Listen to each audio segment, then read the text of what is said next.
Ini kondisinya belum berbunga, tapi sudah cukup cantik, Lur. Ini daunnya mantap, gede-gede, semok-semok, cantik banget kalau subur.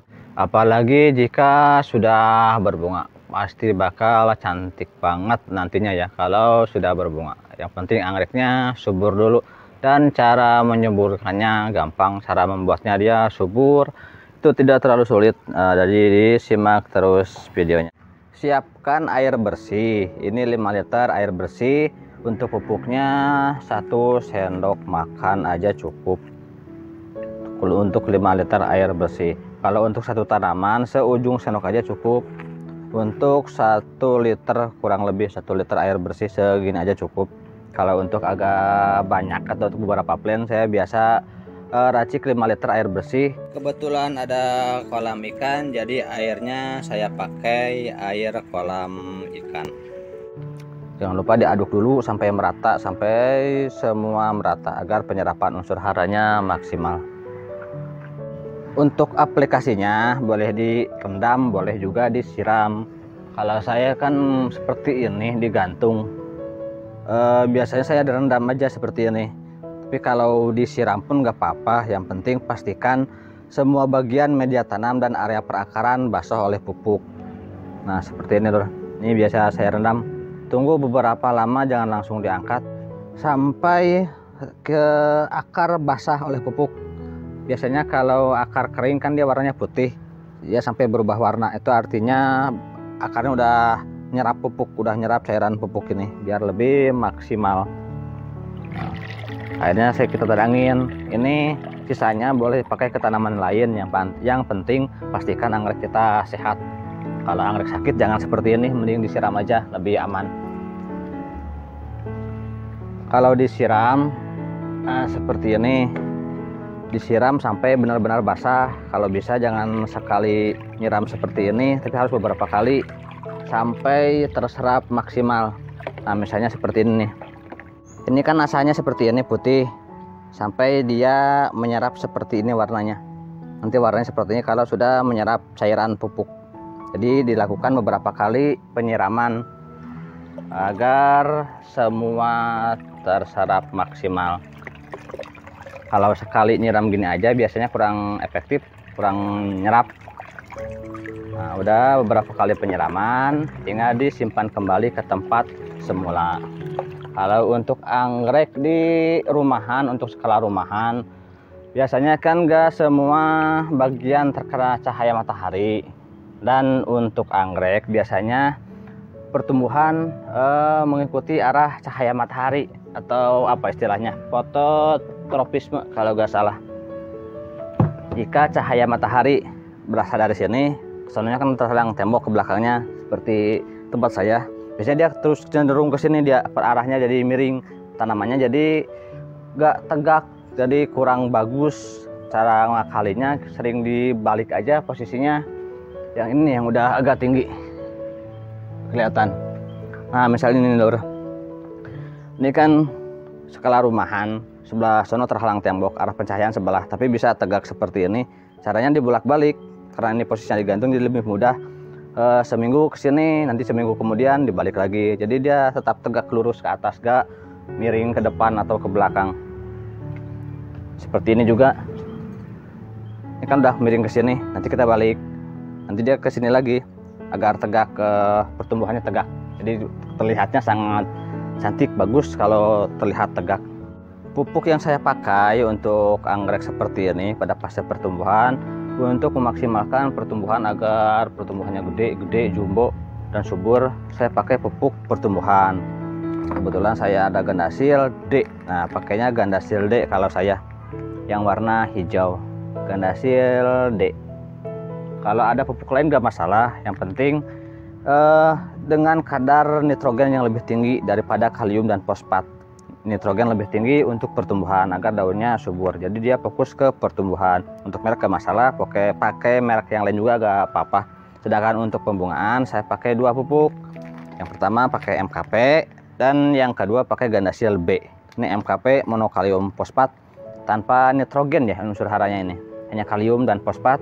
Dan yang kedua Gandasil B, kalau ini ada nitrogennya dengan kadar yang lebih sedikit. pakai merek lain gak apa-apa, yang penting nitrogennya lebih sedikit kalau untuk pembungaan. Nah kalau saya kan pakai ini 2 jenis aplikasinya. Kalau untuk pembungaan pada fase menjelang berbunga atau spike kecil seperti ini, saya pakai pupuk MKP. Ini udah spike ya, spike-nya masih kecil. Nah yang ini nih, spike kecil pakai pupuk MKP, dan menjelang pembungaan juga pakai MKP. Jadi semenjak kita merangsang pembungaan, kita pakai MKP, kemudian dia keluar spike seperti ini. Nah ini spike udah spike kecil, ini masih tetap pakai pupuk MKP. Nanti setelah spike-nya agak besar dan berkembang menjadi knop, ganti pakai pupuk Gandasil B. Kenapa? Karena pupuk MKP ini kurang komplit unsur haranya. Pupuk ini unsur haranya hanya kalium dan fosfat. Ini sangat bagus yang udah saya coba untuk merangsang pertumbuhan spike, untuk merangsang pembungaan. Tapi kurang lengkap, kurang komplit. Kalau Gandasil B lebih komplit, ada nitrogennya juga dengan kadar yang lebih sedikit, juga ada unsur mikro, magnesium, mangan, boron, tembaga, dan lain-lain. Dan ini cukup penting untuk pertumbuhan spike agar dia tidak gagal spike, tidak gagal knop maksudnya, agar nantinya tidak gagal knop. Karena untuk fase knop itu membutuhkan unsur-unsur mikro. Kalau kurang unsur mikronya dia rontok lur, dia rawan rontok kalau kurang unsur mikro. Contohnya seperti yang ini telat ngasih pupuk, telat ganti pupuk maksudnya. Nah ini rontok,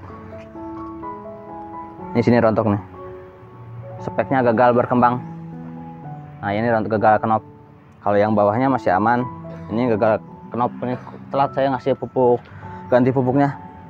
Harusnya ganti pupuk semenjak menjelang knop, ganti pupuk dengan pupuk MKP. Dan jika sudah berbunga seperti ini, pakai Gandasil aja. Ini sudah berbunga, pakai Gandasil, tetap dipupuk yang seperti ini tapi jangan sampai kena bunga pupuknya, di area perakaran aja. Kalau kena bagian bunga, khawatirnya rontok dan gosong. Kalau gak rontok ini biasanya kering sebagian kena pupuk. Ada yang tahan, ada juga yang enggak, tergantung anggreknya. Beberapa anggrek ada yang tahan dengan pupuk kimia, ada juga yang tidak tahan. Kapan pergantian pupuk? Nah pergantian pupuk sebesar ini dari pupuk MKP, yang ini masih pakai MKP yang ukuran spike kecil. Kalau saya ya, kalau teman-teman nggak masalah pakai Gandasil juga. Kalau saya pakai 2 jenis pupuk kalau untuk pembungaan. Ini masih pakai Gandasil B, pupuk spike kecil. Ketika spike-nya sudah berkembang seperti ini ganti pupuk dengan pupuk yang lebih majemuk unsur haranya. Ini spike-nya udah spike. Ini knopnya udah mulai terbentuk. Nah ini knopnya lur.